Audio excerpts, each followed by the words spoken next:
You are listening to a group of protesters in Portland, Oregon, singing. These are all mothers. They've created a spontaneous group called Wall of Moms, and they are there blocking the street. They are there at the federal courthouse to help protect the protesters, forming a wall between the secret police and the people dressed in combat uniforms with live ammunition at their disposal. They're trying to protect these young kids who are mostly young teenagers and young adults protesting. And the moms decided to lock arms and form a wall between the police and these kids. And it didn't matter because the police and these shock troops brutalized these mothers anyway.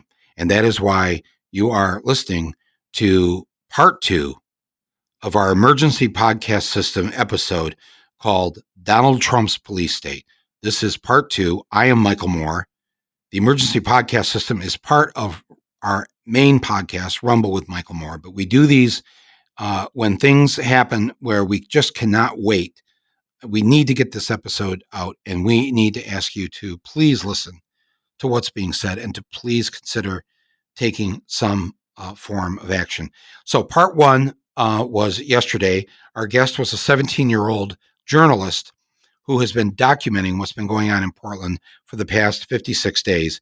His name was Garrison Davis. If you haven't heard that, go to part 1. You can. These are not in order. You can listen to them out of order. It's just so urgent, and we didn't want to waste any time. Over these few days, there will be another one tomorrow. From the streets of Portland, hearing the voices of the people of Portland in terms of what's going on with Trump's attempt in one city to use the apparatus of a police state to quell dissent. And this is the moment, folks. We've been worried about this for the last 4 years, that this moment would come. And it's happening because of Trump's desperation, because he can read the poll numbers. He knows his ass is grass, and this is his moment to get ready to pack his bags, and he has no intention of doing that. And this is where we find ourselves, and this is why he has announced that now he's going to send these troops into other cities: Albuquerque, Chicago, Detroit, New York, Baltimore. He's got a list. This is going to be coming to a place near you, and it's why we need to support the people in Portland, and we need to act on this right now. So in this episode here in part 2 of Donald Trump's police state here on Rumble, we're going to hear from the ringleader of what I believe is maybe the most unique new political organization in America, just formed this week. Beverly Barnum, she is not a political activist or a civil rights leader. As a matter of fact, she had never been to a demonstration in her life up until these past few days. She's a self-described average suburban mother who was so shocked and outraged by what she saw happening in her adopted hometown of Portland that she just went on Facebook and created an event page calling for other mothers in Portland to join her in the streets. And thus began the organization called the Wall of Moms. Last night, I want to mention too that we started a GoFundMe page called the Rumble Legal Defense Fund for American Dissidents. And I want to thank all of you who contributed here. In just the first few hours, we've set a goal of $50,000. This is a legal defense fund. 100% of the money is going to go to people who are arrested at these demonstrations, who need help, who need bail money. It'll go to especially to the groups that we've identified, that we've vetted, that are helping provide legal assistance and other matters so that people do not languish in jail, who are not further abused by the police, by the jailers, by the criminal justice system. And, I had this idea a couple weeks ago when Trump said, if you pull down a Confederate statue, you're going to prison for 10 years. And I just thought, what? Not in my country. I don't know where you're talking about, Trump. Not here. And so the initial part of this idea was to let anybody know who's arrested for taking down one of these racist statues. While I am not instructing you to break the law, I am here to say that I'm here for you so that you don't have to suffer because you went and risked your life to do something that was important in the moment that we're in, to not allow this bullshit to continue. And I'm grateful to any of you who've been out there doing that. Can't thank you enough. It's a small token of my appreciation to help set up this legal defense fund and to ask the listeners of Rumble, you, the rest of you, all of you, to please contribute to this. Give what you can. There's a link right here on the platform page for this podcast. Click on the link. It's very simple. It's a GoFundMe page. And give what you can to the Rumble Legal Defense Fund for American Dissidents. And let's help everybody who's been putting themselves on the line. And we will link up with other funds and other groups that have started. We'll support them. We'll write checks and make grants or whatever to anybody who's doing the good work to help those who are out there in the streets. Again, 100% of everything you can. There's not going to be any administration fee. Nobody's getting paid. This is an all volunteer thing, so that 100% of the money will go to the citizens who are being abused viciously by our federal government. We will not stand for this, and we need to, all of us, to be standing up for those who are taking that risk. So go to that later. It's the Rumble Legal Defense Fund. Now, for part 2 here of our emergency podcast system series on Portland, our democracy at stake. And on today's episode, on part 2, I'm very proud to have the founder of the Wall of Moms, first-time political activist, has completely shocked the shock troops with her actions.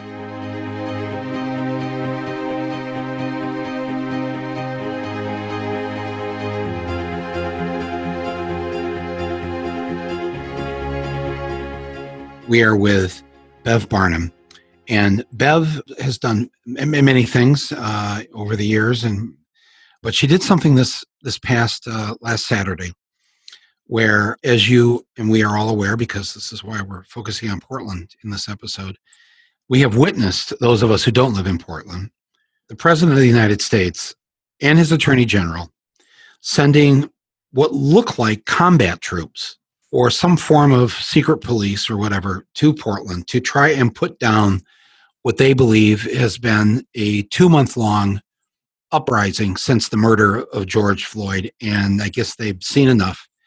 And so they have sent in these troops who have been just whisking people off the sidewalk and putting them into unmarked vans. As we learned from our 17-year-old guest, Garrison Davis, these unmarked vans essentially are rental minivans from Budget Rent-A-Car. Yes, the laughter you hear is from our guest, Bev Barnum, who last week decided to make an appeal to moms across Portland to come out and be part of this resistance and to form a wall of moms that would go from one side of the street to the other, facing down these federal troops, these secret police. Bev, tell us about the Wall of Moms, how you got this idea, and why you would risk your lives, because I think anytime you stand in front of heavily armed police agents, regardless who they are, you are taking a risk. And you're taking a risk on behalf of the rest of us.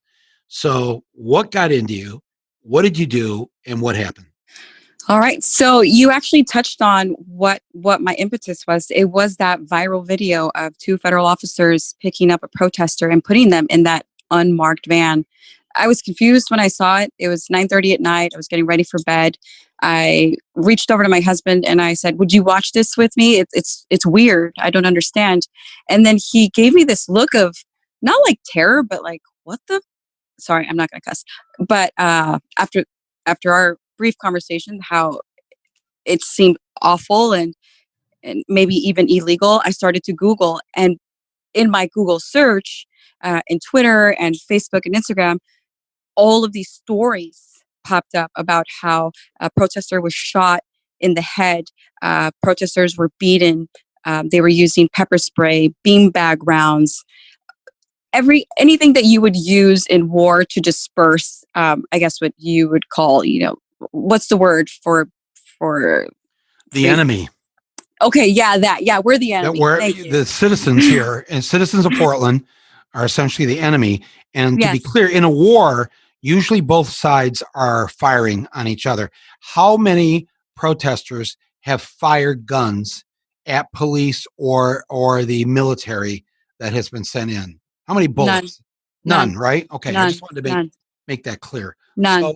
So they've sent in heavily armed people in camouflage, in battle fatigues, to face down unarmed protesters. But as President Trump said that he was sending them to Portland, he was going to start in Portland because he needs to protect the Confederate statues. Now, I've been to Portland a few times. I don't remember it being a big city for Confederate statues. Nope.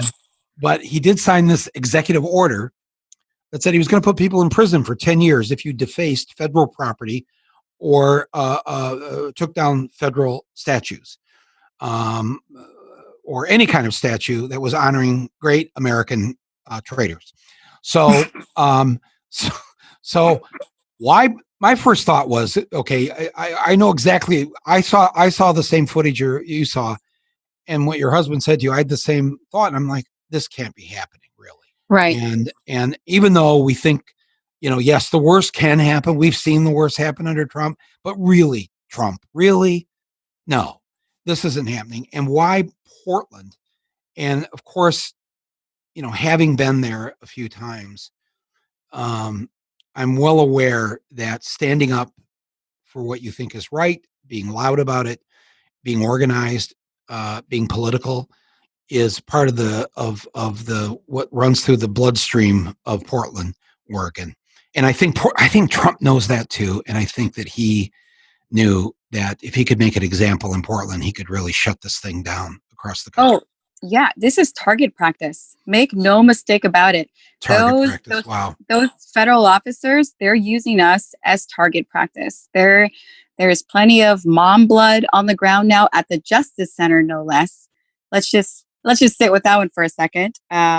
Wow, wait a minute. You say mom blood? You mean actual blood? So you're talking about you and the other moms? Yes, were attacked.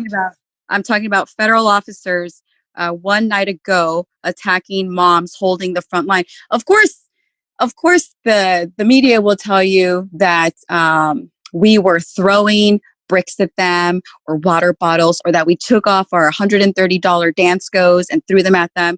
Let's just be clear, we're not going to give away our $130 dance goes, okay? We really like our shoes.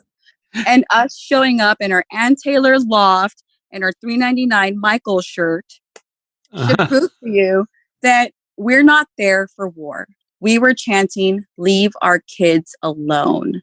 And so, yes, they came out strong. It was, I felt like I was in war.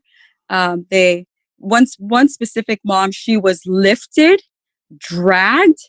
Wow. And I didn't know this. I haven't seen this. She was apprehended. She was in jail for a whole night. She wasn't released until the next day, I think 4:00 in the afternoon. She was arraigned. She has bruising up and down her body. And I am so excited for her to be brave and sue the Trump administration, sue the federal government. We're not backing down. Like I said, this is target practice, and we're moms. We know what a bully looks like. So we're in it to win it.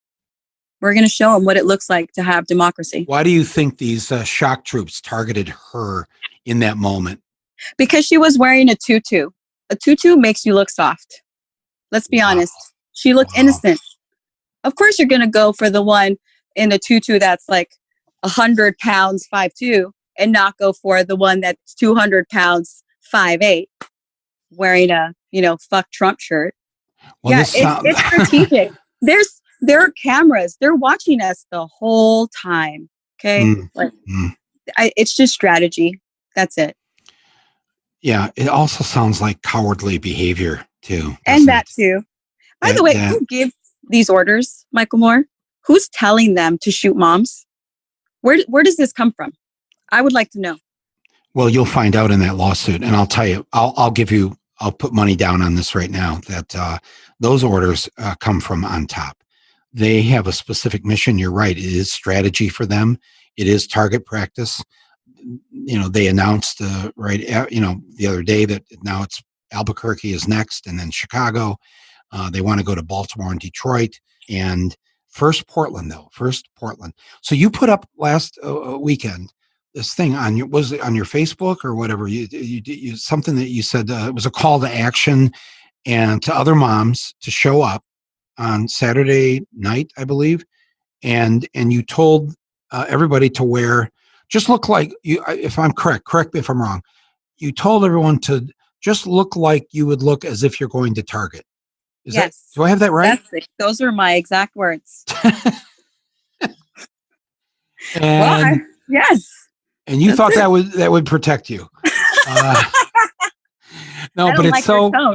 I don't like your tone. Okay. All right. Sorry. You actually went into mom tone right there. So I instantly felt guilty and bad. I'm sorry. No, but seriously though, all my experience with Portland is the use of humor as a weapon. It's therapy, but it's a weapon of democracy. It's a defensive weapon against the hate and the bigotry and the violence. Because you stand there. I'll post the picture on my podcast site here, so people can see the lineup of you guys as the wall of moms across the street.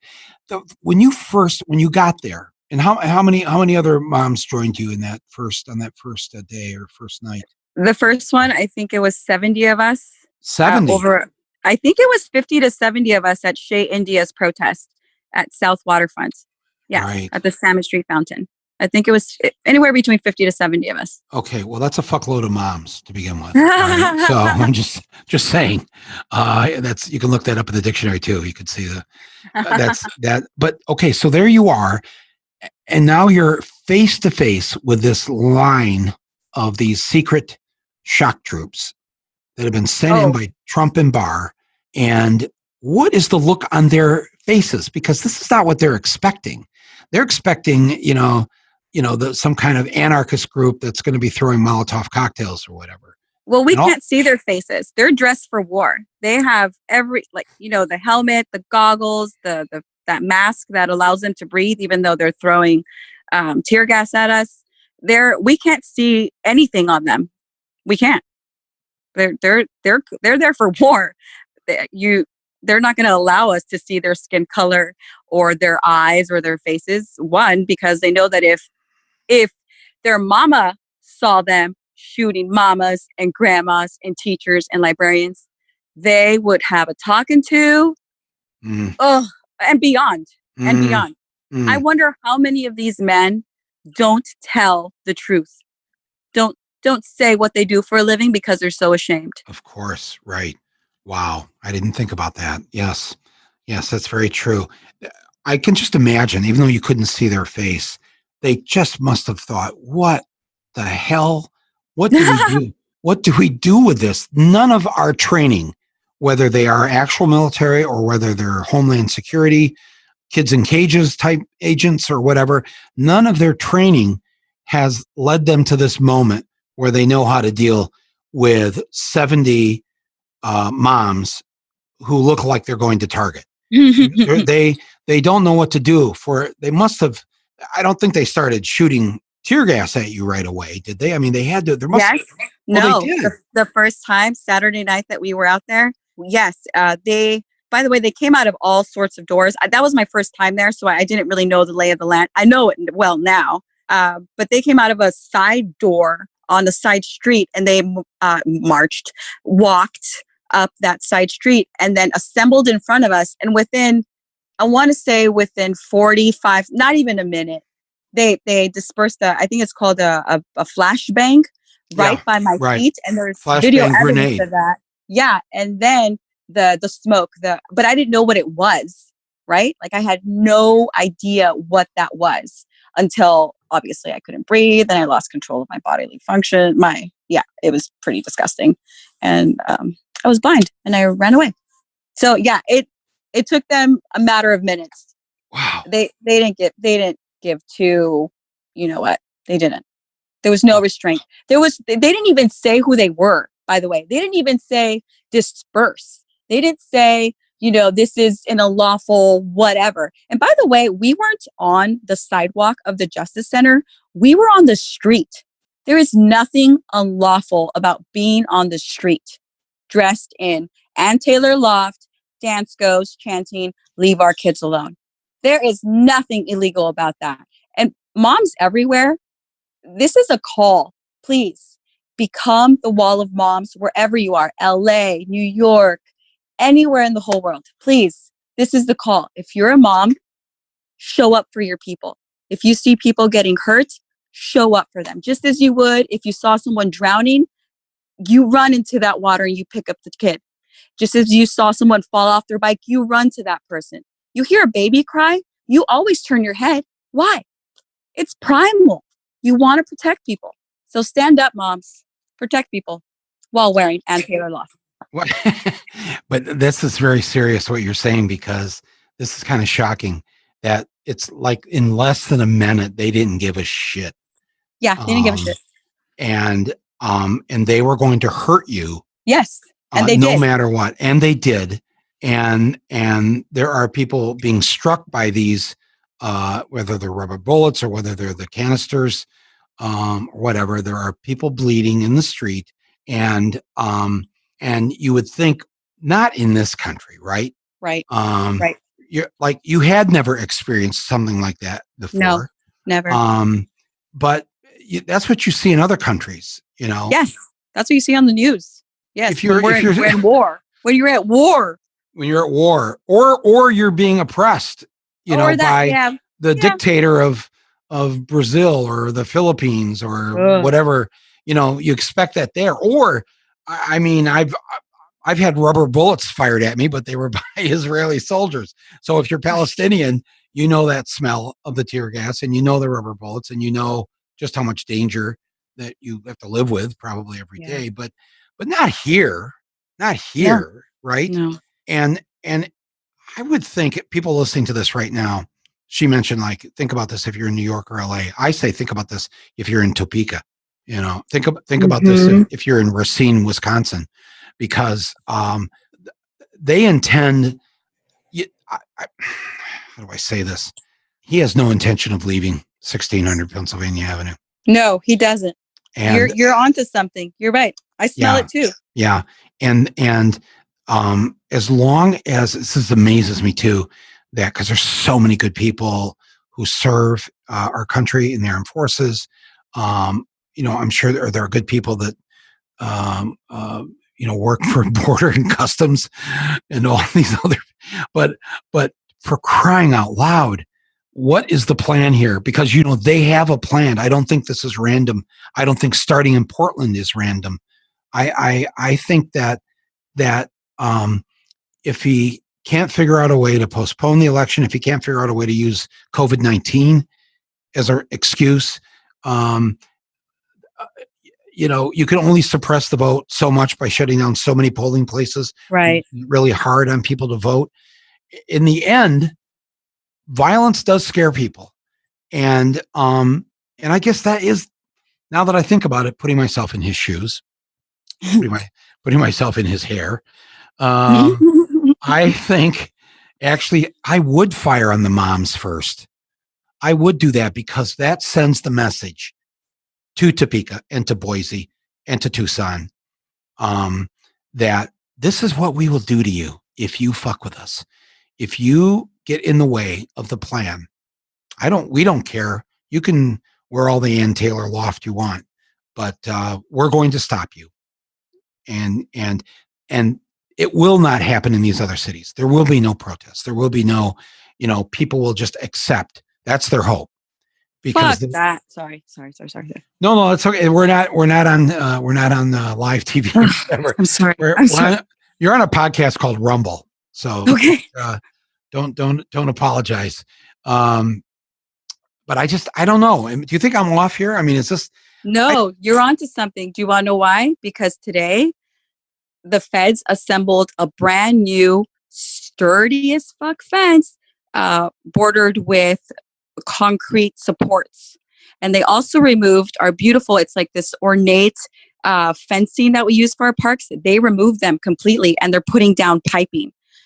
I don't know what they're getting ready for tonight, but I'm assuming there is a rumor in Portland right now circulating the internet. If you hop on right now to Portland protest, there's a rumor that they're going to use live ammunition tonight, that this is the night that they're done dealing with the moms. They don't like the PR and they're going to use live rounds. Here's the thing. I sat with it as soon as I got the news, and I told my moms, hey, let's just have a sleepover. Let's just protect the kids. Let's bring some pillows and some pizza. We won't chant. We won't do anything. We'll just sleep. We'll lay there. There'll be no reason for anyone to be able to spin it because we'll just be laying there. And then I thought about it more and more, and I thought, how convenient would it be for Donald Trump to say, because of Bev Barnum, that librarian is dead, that doctor is dead, that grandmother is dead. So I'm not calling my moms out tonight. If moms do want to join, if they decide we're still coming, I'm going to hold them at the Salmon Street Fountain in Portland, and we'll do a sit-in there. We'll let the feds come to us without their fencing, without their concrete blocks, and without whatever the hell they're building where the beautiful ornate fence used to be in our parks. I feel like that's the next call for Portland. Don't go to them. Let them come to us. wow. It's not over, Michael Moore. They think they have strategy. I'm a mom of an autistic kid. He's 15 now. I have been a warrior for autism for about 14 years now. And if anything I know about human behavior is that it's broken down into three things: an antecedent, the actual behavior, and the consequence. So I've been watching them. I feel almost certainly that tonight is the night that they're going to say, Bev Barnum is not a martyr. She's a murderer. She called them here. She told them to stand with us. And now these moms are dead. So I'm not going to play into that. I'm too smart for that. If moms want to come, we go to the fountain and we sit in and they come to us. Well, you have to outsmart them. Duh. Right? I mean, Yeah. and I'm counting on that you and your group and other people in Portland are smarter than these idiots in their rental car minivans. I've got to believe that. But you see, I have to say this, and maybe you already know this, part of their stupidity is that they will use live ammunition. I'm very well aware. They will kill somebody or somebody's. I'm very well aware. And then what? Then what do we do? Then we go to Washington and we pull Donald Trump out of that house. Yeah. That's what we do. If anyone dies, if a mom dies, we go to Washington. All of us. We hop on planes. Right. And we revolt. You know, I like to joke that suburban moms, like, we're really into Starbucks and Target. And we, you know, for the most part, we like our sleepy lives. We do. You know, it's chill. But once you fuck with us, once you poke the bear, the mama bear, it's over. And they poked the mama bears. They did. They fucked with the wrong city. They really did. I just got to chill listening to that. Sorry. No. It's a good chill. I mean, they should have figured this out by now. I mean, this happened in the 2018 election. I mean, I saw it in Michigan. The two suburban areas of Detroit that were represented by white male Republicans in the U.S. Congress, both of those men were thrown out by suburban women, and they elected two suburban women and sent them to Congress to represent white suburban Detroit as Democrats. And I thought, wow, That I've lived for this day in Michigan, believe me, because this just had never happened before. And on top of that, the rest of the state in 2018 threw all the men out in the top 4 offices in Lansing, the state capital. We have a woman governor. We have a black man who's the lieutenant governor. We have a lesbian who is the attorney general, and we have a woman who is the secretary of state. So no white men are running. No white men anywhere running Michigan. And it's like, you understand we've been running the world for about 10,000 years, right? I mean, you understand that we've been in charge. And this looks really bad that on our watch, that the women and the people of color are taking over. And it just, in the history books, they're going to ask, what was wrong with the white men of that generation at the end of the 20th century, beginning of the 21st century? They let the women and the black people take over. How did that happen? This is what is grinding inside of Trump's head and his supporters, that they instead of, they know the same stats we know, that by the time we're in the 2040s, white men are the minority, and they're already feeling it. And so it's that howl of the dying dinosaur, and they don't know what to do with it. Instead of embracing it, instead of saying, actually, why not let women take over? We've been running the show. We're tired. Let's just go to our lazy boy and watch Sports Center. We don't want to do the heavy lifting. Women want to do it. Let them do it. No, that isn't how guys are thinking. They're like, no, wait a minute. I'm losing control. And you showing up in the street like that, you and the 70 of you in that first, that is so discombobulating to the white male mind. You understand that, right? You do understand. I do. I'm married to a white male that grew up in a very affluent suburb of Portland. I think the most affluent suburb of Portland. And when I pitched this idea, I think his balls dropped. He was like, who? I'm sorry. Oh, he did not want you to do this, right? No. Are you kidding? Yeah, but it. So how's he handling the last week? He hasn't gone to work because I need him to be my publicist now. So there's that, and he does my laundry and he cooks my meals.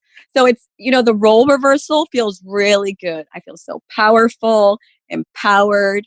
I like it. I'm going to be honest. I mean, I'm brown, right? I'm Mexican. And here's my white man doing my laundry and doing my bed. It's great. I'm into it. It's a kink, I think. We should talk about that. I think, okay, if any of the white guys I grew up with in Michigan, I'm talking about, the ones you saw on TV last month with the guns going inside the state capitol, those guys, I know all those guys. This is their worst nightmare. What you just described, their worst nightmare. That we would end up having to work for you and do your laundry.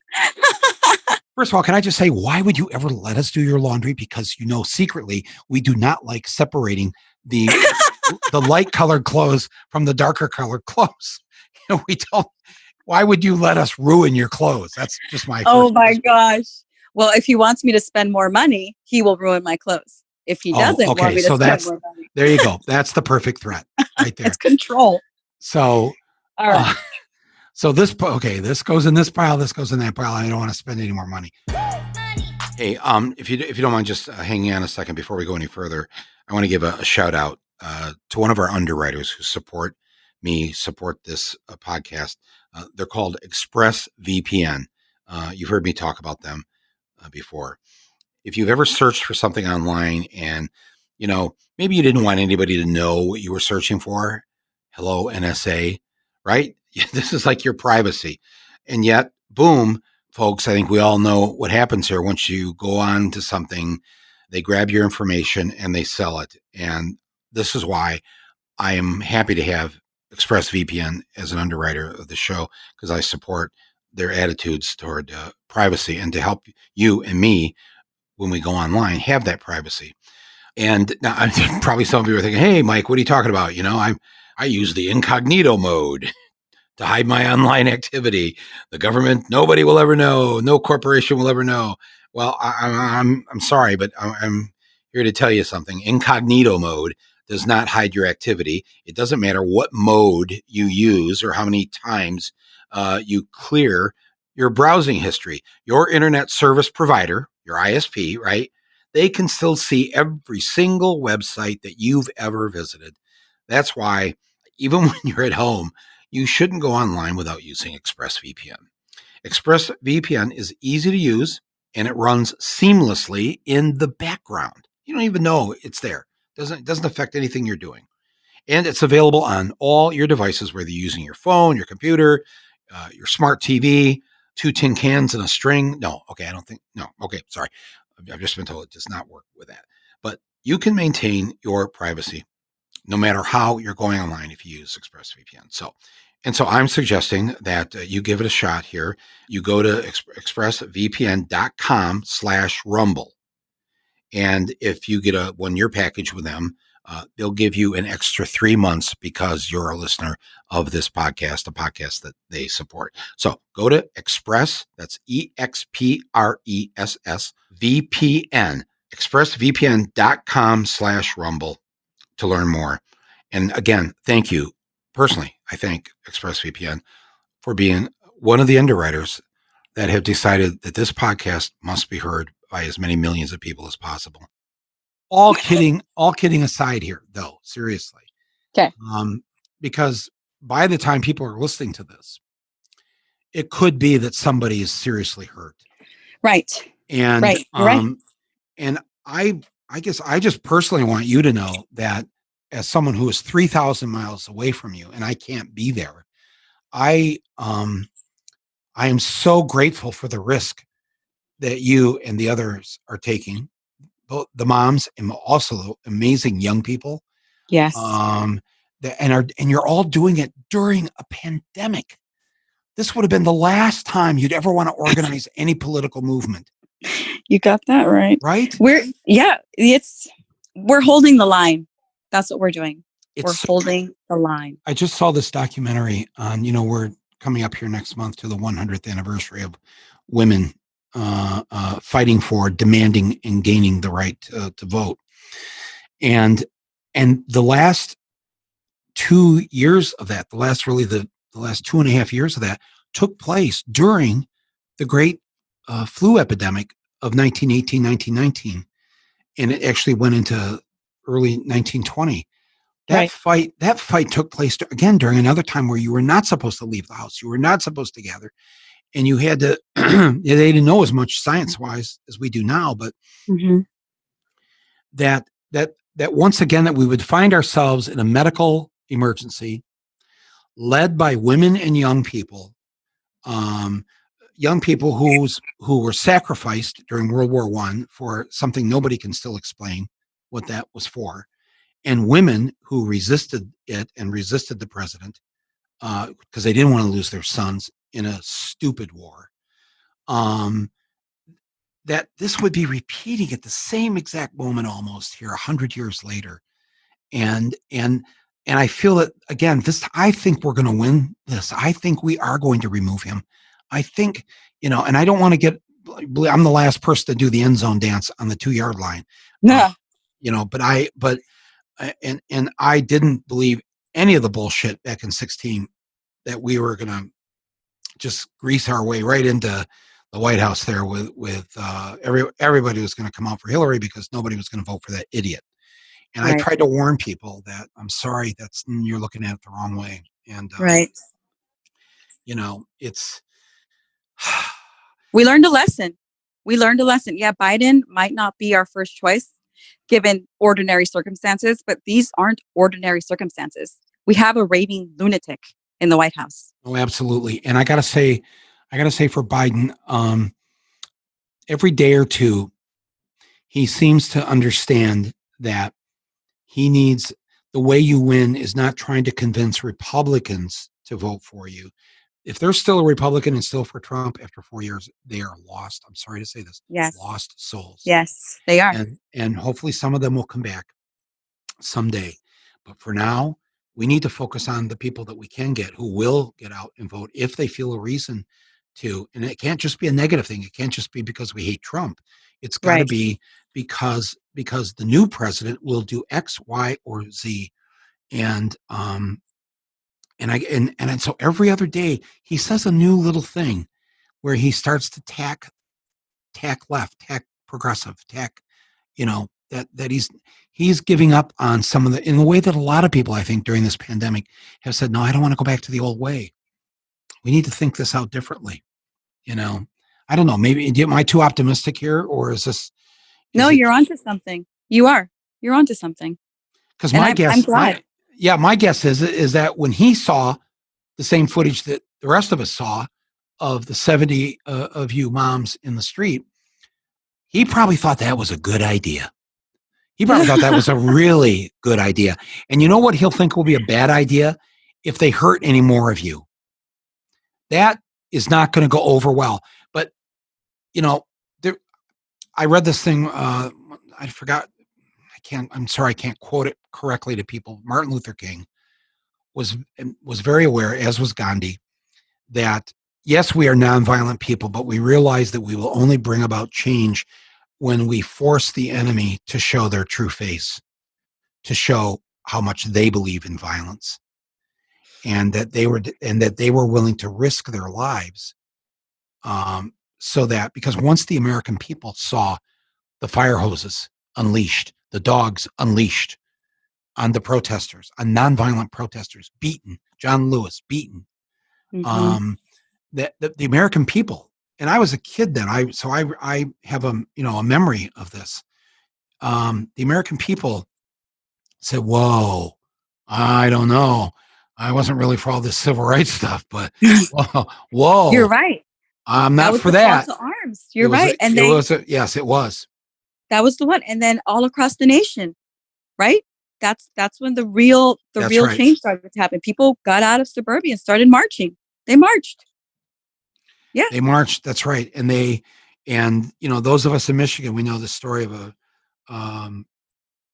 this woman who was essentially a suburban housewife, who was so appalled at what she saw, she told her husband that she needed to get in the car and drive down to the march from Selma, wow, to Montgomery, and she got down there, offered to, because she had a car, she offered to drive people back and forth or whatever, and she was driving one of the protesters, who happened to be an African American male, and some Klansmen saw this passing, and they rammed her off the road, and they killed her. I think he somehow survived the shooting, but she died, and she'd never really done anything political, had never, just again, suburban Detroit housewife, and Viola Louise was her name, and died. It was during that week after Bloody Sunday. It was during the march from Selma to Montgomery. You never hear this story. Just like I hadn't heard about what happened to you guys just a couple nights ago. I saw the Saturday thing, but I didn't know that kind of violence was perpetrated on you. And sadly, I think, they're so stupid they don't know that if they keep this up, if they hurt you again, they're going to lose a lot of. They may not be people that are going to just turn around and vote for Joe Biden, but they may just sit it out and say, okay, I thought I supported Trump, but this is a bridge too far for me. I hope you're right. First of all, weren't we raised to treat women as in a certain way? I guess, I say that knowing exactly how many men don't treat women that way, just in daily life. Right. This kind of the violence and the abuse and the kind of, and if it's not violent abuse, it's the emotional and verbal abuse when you live with a man who is like that. And it's not that women should be like all people should be treated well, but haven't we as human beings, at least through some of our history, had this sense that, okay, maybe we're not going to let them vote, we're not going to do this, but they do carry our children and bring them into this world, and they do this and they do that and they do this and they do that. A little respect, might be in order. Just a little. Yeah, just a little. Just kind of. Though, can I touch on something really quick? Yes, please. The Portland Police Bureau isn't doing themselves any favor. No favors at all. What's up with them? They're standing with the feds.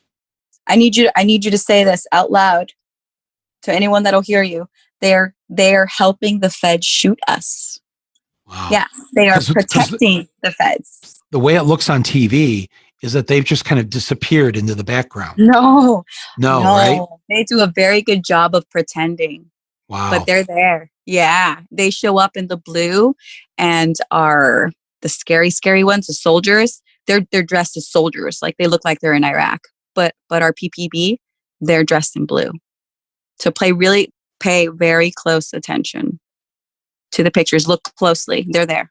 I've seen it 4 nights in a row with my own eyes.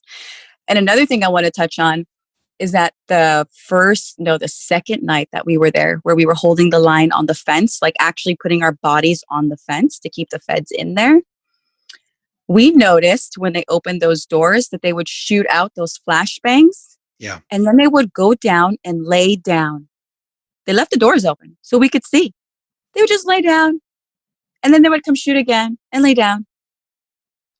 Wow. I need you to... What do you mean by lay down? I mean, lay down on the floor. I mean, they just go back in the federal building there. Yes, because they leave the doors open. And then just kind of hang out. Yeah, they just hang out. They're so afraid for their lives that they're just laying down. Yeah. And then they'll get back up and come out the door and fire some more grenades. And they'll just fire whatever they need to and then go back in and lay down. Yeah, it's unreal. And I'm not the only mom that saw it. And if you want to talk to the other mom, I remember her reaction. She was like, wait a second. The whole story here is that they're afraid, that they're protecting something. The lying has got to stop. We just have to tell the truth.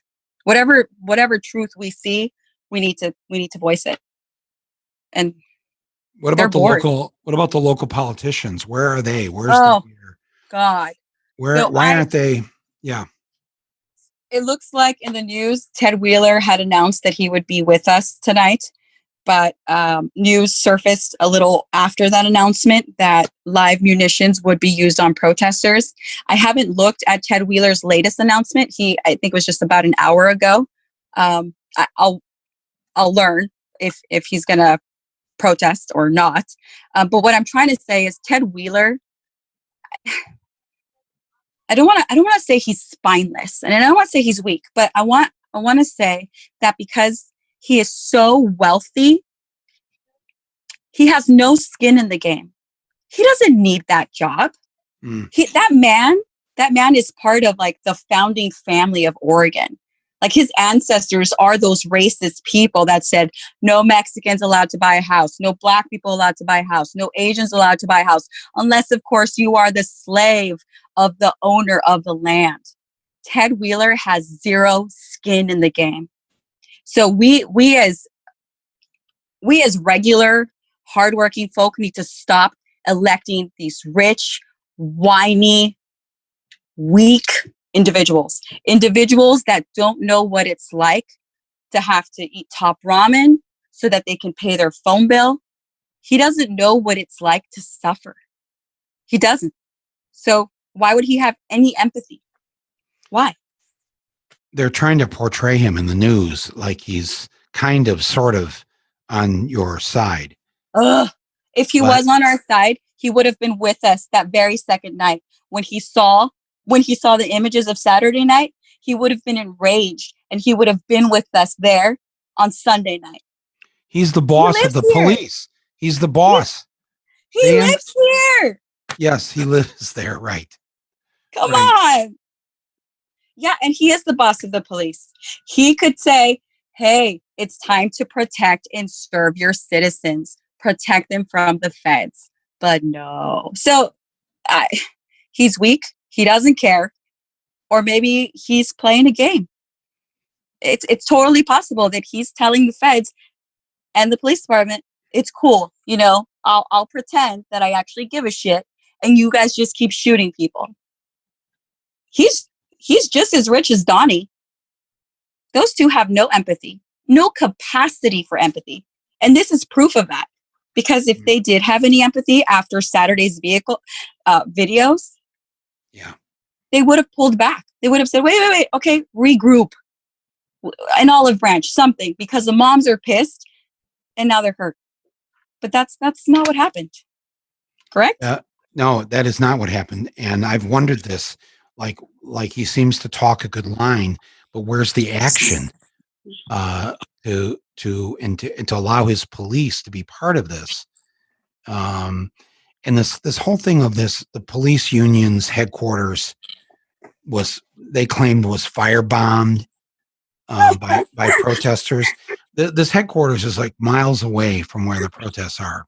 Yes. And I got to tell you, I've been to Portland a number of times, so I get the vibe there, and I have no proof of what I'm saying here, but I got to tell you, I've lived long enough and seen enough crap to know that they better prove that somebody did that, because it was if you look at it, was such a teeny little like fire, like a stove fire. Yes. Like you left the ramen on too long. And it was out in a matter of seconds. They put it out like right away. Yep. Oh, but then what did they do? What did they do? Blamed the protesters. Yes.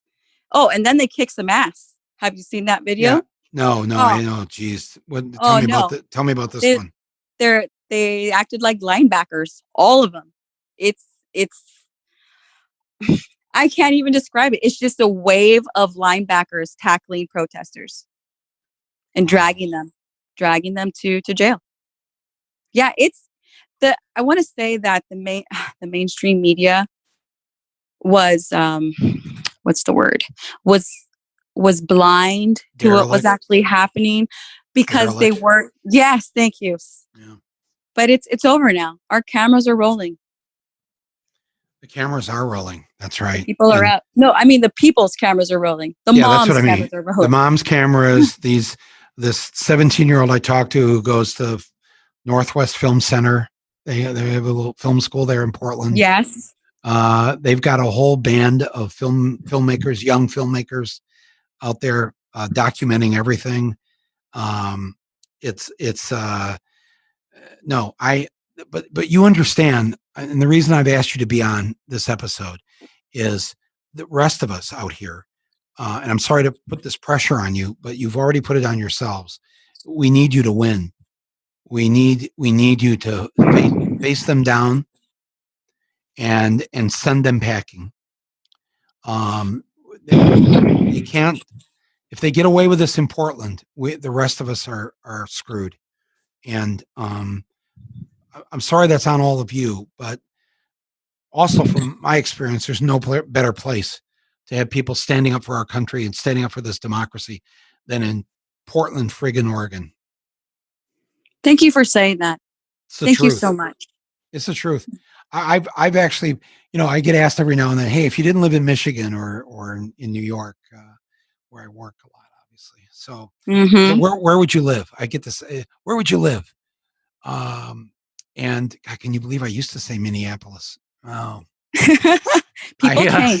People change. Yeah. But I wonder now, just because the second place I would always say is Portland, and they go, not Seattle. No, Portland. I love Seattle too. Don't get me wrong, but I'm just saying Portland is just, and it's not that it doesn't have its problems, like the police or the white supremacists or there's just a lot of crap with Portland too, but it's I don't know. There's just something. What is it? Can you explain it? You're not from there originally, so what you chose to live in Portland? We chose to live here. Yeah. Why though? What is it about us? For us, the reason we moved here is because, again, my son is autistic and Hawaii schools were not strong. That's just the truth. He needed a place where he could have work training, where he could go to a gym and it would be inclusive and they wouldn't make fun of him. And we decided that California was just a little too much for us, just, a little too busy.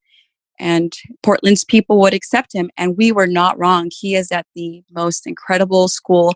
It's built just for autistic kids.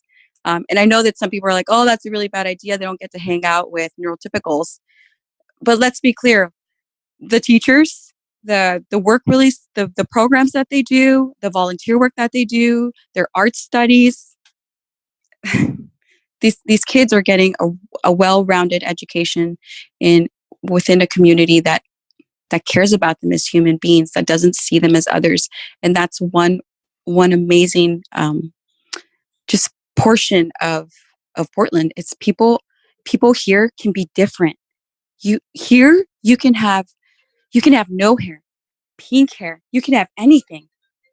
You're lucky here. You can be who you are. You can be fat, you can be skinny, you can be tall, you can be tan like me, and you're okay. And I know that we have white supremacy, but I want to make it really clear that those are outliers. Those are people that want to live in the land and in the mountains. In the city, in Portland, no, it's people fond of inclusivity, um, Yeah. people fond of human rights. Come on. Yeah. That's what No, this place is about. I've seen it. I've seen it, and I've experienced it firsthand. And it's why I've had some hope here in these last week or two with what's been going on in Portland. I thought, wow, Trump has made a huge mistake to Yes. go after Portland, go after Detroit. Trump, go after a city that's been beaten down, so beaten down now for decades that people just they have to really struggle to rise up because they have been you know what I'm saying, they've just been And beaten down. beaten down to the point where there's the sense of hope is nobody even uses that word anymore, and the level of despair is so deep, but that's not Portland. No, There's not a deep level of despair in Portland. we're hopeful. There is, yeah, and it's not pie in the sky hope. It's not. People try to sometimes paint Portland as the Haight-Ashbury of the 21st century, but it's not quite. That's not quite. No offense to Haight-Ashbury, but it's a different. It's a different thing, and it's a good thing. And I hope that Trump has met his Waterloo by declaring war. That's what this is. He's declared war on the people of Portland, and anybody who thinks they live in a Portland, or anybody who thinks that they are a Portlander. You are the enemy, and that they doubled down and added 2 more cities to Portland. Now they're going to add 2 more after this. They want to go into Baltimore so bad, don't they? Oh, we're not going to let them. You're right. We have to win this. We have to win this. And everybody listening to this, no matter where you are, I think you know by now, you can't say, well, it's not coming to my town. It will come to your town in some form. Maybe not the one you're seeing in Portland, but it will come. And as long as Avis and Hertz and Budget have Renovans unmarked with dark windows and they can throw people in, they think they're going to get away with this. They're such fucking idiots. And I'm so proud of you, Bev, and all the moms there who are going out there again tonight. Geez, you've got the right idea about tonight. Don't play into their hands. Stay alive. They're not going to get away with this. And I'm sorry that you all have to be the ones to go through it first, but this is how history will recall and record what happened when the screw turned, and it turned against the authoritarian mega narcissist. And in a few months he was out. He had to be pulled out. He had to be hauled out of there by people in those same uniforms. but he has no intention of leaving. So no, he does. All right. Maybe he can find a nice place out in Oregon somewhere in the woods. It's not good for his tan. I'm just saying. It's no Mar-a-Lago, and there are no Epsteins out here, I don't think so. Oh my God. On that note, thank you very much, Bev, for being on Rumble here and for doing what you do. Please stay safe and stay in touch with us here with what you're doing. It's You are heroes of our democracy, what's left of it. So thank you very much for that. Thanks, Michael. Okay, Bev, take care and be safe. Bye. Well, so that was Bev Barnum from Portland, Oregon. First time, never involved before this. First time political activist. And just before we went on with her, we caught the tail end of she was having a little birthday party for her 13-year-old daughter. And it was very sweet, and they were singing happy birthday and everything. And then she just came right on. And I said, is this okay to do this now? I feel I don't want to interrupt. She says, no. This is exactly what she needs to see her mother doing. And it's very cool. You get this now. This is the end of part 2. We're going to go to part 3 tomorrow of this series from Portland. We cannot let this rest. We all need to be paying attention to this. We all need to be involved, and we all need to know this is coming to our town, to our city. Some version of Trump's had this plan, my friends, for a very long time. He's probably had it since the very beginning because he knew eventually, because he knew the American people did not want him for president. He lost the popular vote, no matter any way he tried to slice it. There was no way. He knew he was serving not at the will of the American people. And so because he knew that the American people didn't want him on such a profound level, we always talk about the 3 million vote difference between, Hillary had 3 million more popular votes. There were approximately another 7 million. So it's not just the 3 million vote difference between him and Hillary, where Hillary got 3 million more votes. There were another 7 million who voted for third parties. So that's really a total of 10 million Americans that went into the voting booth that day and said, last thing I want in my life is somebody named Donald J. Trump. He lost miserably, and he knows it. I'm sure he's been making this plan of how he was going to secure and stay in power. I'm sure he had this plan going all during the impeachment, thinking, well, if these Republicans in the Senate desert me, they'll see how powerful I am. We're witnessing the beginnings of this, the dry run of it right now. They're testing the waters. They're testing them in Portland. Very smart. Start in the least likely place that you're going to succeed in stuffing it down people's throats. Portland, Oregon. It'd be one of those places where you'd have to say, this is not going to work. Very smart to start there, because if it does work in Portland, it will work where you live and where I live. That's why we're going to continue this tomorrow with part 3 of Donald Trump's police state on the emergency podcast system here on Rumble with Michael Moore. So I want you to please share this with your friends and family, this episode today, yesterday's episode, and tomorrow's episode. I can't stress to you enough how important I think it is that we not be silent right now during this. He's watching us. They're watching us. They're watching to see just how much we'll take. And I think they think we'll take a lot, because in the past we have taken a lot. This is why this has to be different. Absolutely has to be different. So I want you to tune in again tomorrow.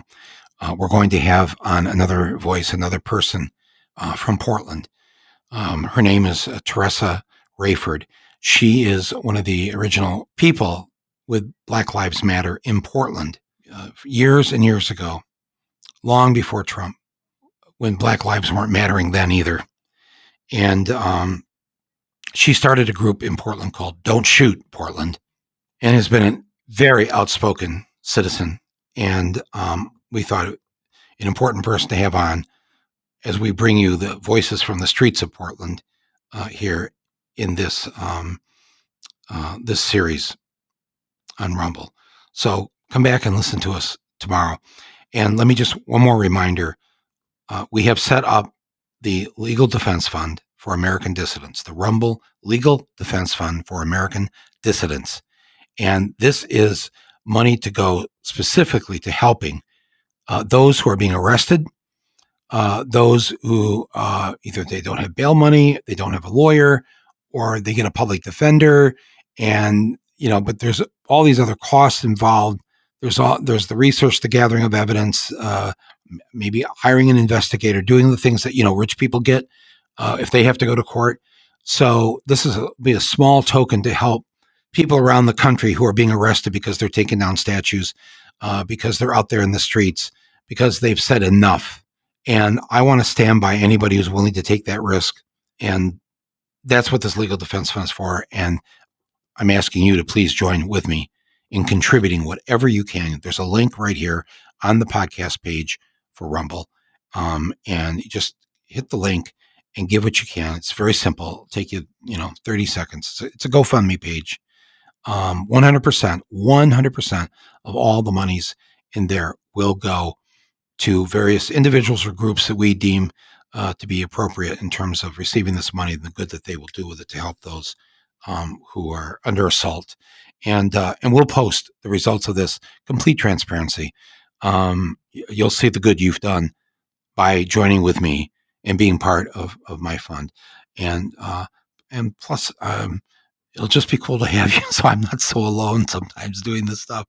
If you can just join in with me, we'll beat the bastards, okay? So do that.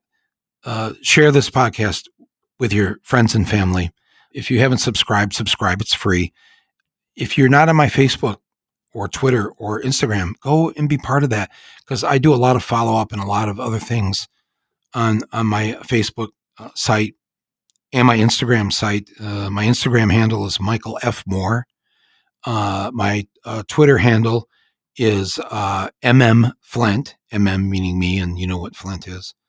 And if you want to be one of my Facebook friends, just go on there. It's you can search for me. Just put my name in there. There's a lot of Michael Moore. So look, I don't know look for the blue check. You'll know it's me. Facebook.com/MMFlint. So just like with Twitter, that's me, Michael Moore, Flint. Facebook.com/MMFlint. And sign up, be part of my Facebook, and we'll be able to communicate in between the podcasts. I want to thank our executive producer for Rumble, Basil Hamden, our editor and sound engineer, Nick Quaz, and everybody else who has been supportive, our underwriters, everybody else out there, all of you listening. We passed the 13 million download, 13 million plays mark here this week. It just keeps rolling on. So grateful. Be well, be safe, stay alive, and we'll be back at you tomorrow with part 3 of Donald Trump's police state here on the emergency podcast system of Rumble with Michael Moore. I'm Michael Moore.